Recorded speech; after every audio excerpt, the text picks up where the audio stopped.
everyone, welcome back to my channel, or if you are new here, welcome. My name is Brittany, and today I am very excited to share this video with you. I'll tell you why in just a second. This video is going to actually be answering two different questions for you.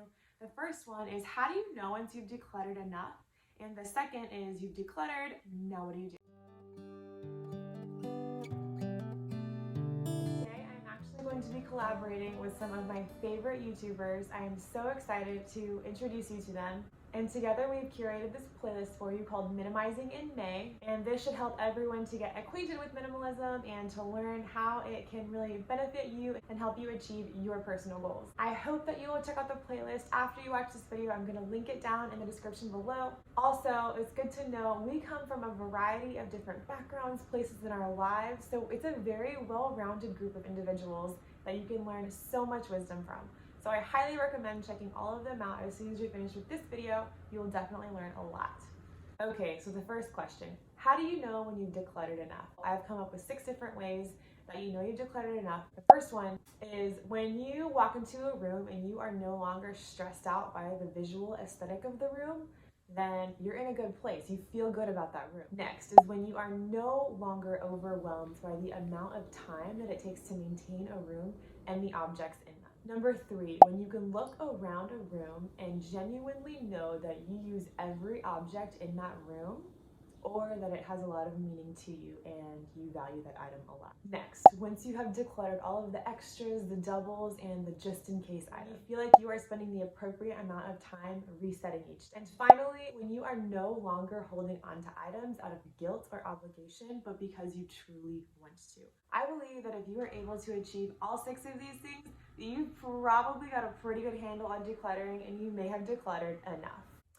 So now we're getting into the second question. You've decluttered everything, right? So now what do you do? The first thing I want to mention is that minimalism is a lifestyle. It's not a destination. Yes, there sort of is an initial destination when you've done the initial purge, if you're looking to declutter a big space, like maybe your entire home.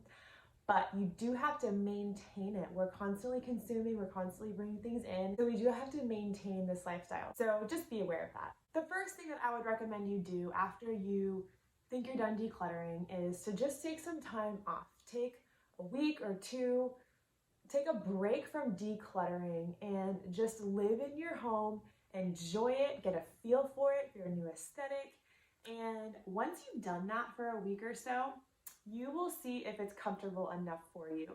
Things may jump out at you that you realize, wow, it's actually been a couple of weeks and we haven't used it, haven't thought about it. Now that I think about it a little bit more, maybe we don't actually need that item like I thought we did. And so certain things may jump out at you that you realize you can still get rid of to minimize even more. Another thing is if you went ahead and decluttered everything but haven't organized it yet, you need to go back and organize those spaces. This is big because your home is not going to feel great if everything is less but not organized. A lot of minimalists do recommend decluttering first and then organizing. So that may be your situation. You may feel so much better once you've gone through and organized all your spaces. And also, again, more items may jump out at you that maybe you overlooked or you just weren't sure about. You moved on quickly so you can get on with your decluttering. That's great. That's perfectly fine. Take that time and go ahead and see if there's anything else that jumps out of you while you're organizing your home. Okay, so you have decluttered and organized your whole home, all the physical stuff at least, right? But what about all the digital? I am honestly probably the worst offender at this, so I'm not pointing fingers. I'm actually preaching to myself right now too. So what we should do is go through our photos, go through our notes, go through our emails, and get rid of all the extras in there. You know, maybe you took a photo a couple of times and you only want to keep the good one and get rid of the bad one so we don't have so many photos on our phone. Notes, I take a lot of notes on my phone. I know I have a lot of old ones that I don't go back and delete. I need to go back and delete those. Spending 5 minutes a day going through and deleting those, or emails, 5 minutes a day unsubscribing from emails, it's going to get rid of that digital clutter, and that should free up some space in our minds, which leads me to the next thing, mental clutter. Before you go to bed, it would be a good idea to do a brain dump.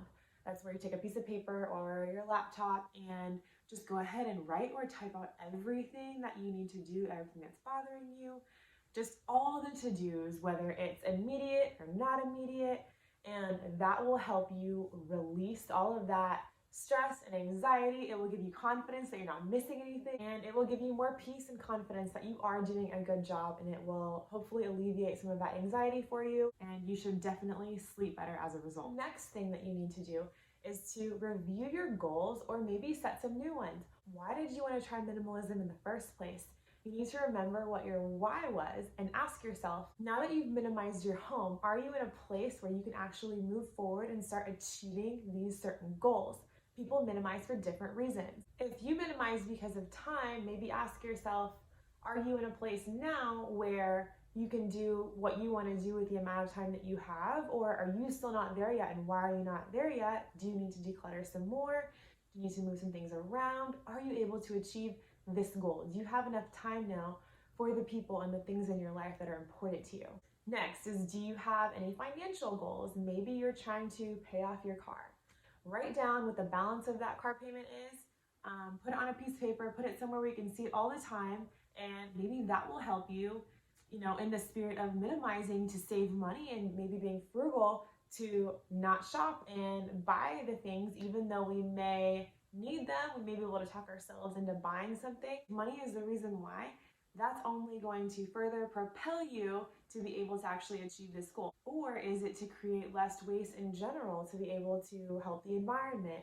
Whatever it is, are you now able to tackle your goals based on your current state? And remember, with minimalism, the goal is never to go so far as to inconvenience yourself or your family or anything like that. This is all supposed to benefit you.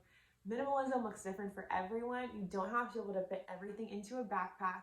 If you have a family, you're definitely going to need more things than others. And finally, the last part of this is knowing that you may need to implement some new rules or guidelines for yourself, such as implementing a one in, one out rule. You're probably familiar with this. If you buy a new pair of shoes, look in your closet and see if there's another pair that you can let go of. Some people have a hard rule for this, and that's a really, really good thing because it's going to prevent you from having to go back and do a big declutter again later because you brought stuff in but you haven't taken things out.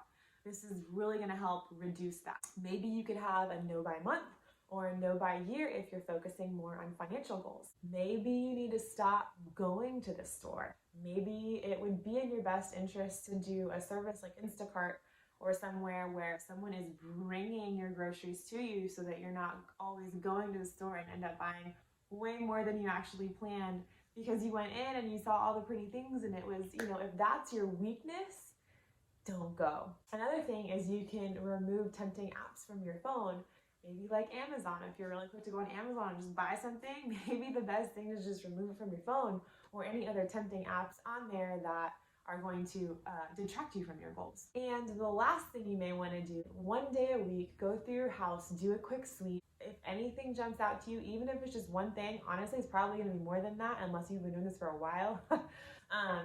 And every week, just go through and you'll probably be surprised at how many things you realize you just have too much of still, or that you just don't use anymore and just don't need to keep. All right, guys, that is the whole video. I hope that you really enjoyed it and got a lot of value out of it. Again, I do hope that you will click the link for the playlist below so you can see all my other minimalist friends here on YouTube and gain wisdom from them. If you did like this video, please go ahead and hit the like button. If you're new here, go ahead and subscribe if you want to see new content just like this. Me and my friends are going to be putting out content very similar to this every month, so you will be able to keep up with everyone and all of the tips and tricks if you would like. So make sure you subscribe so you don't miss out on anything new, and I'll see you next time. Bye. Today and not tomorrow.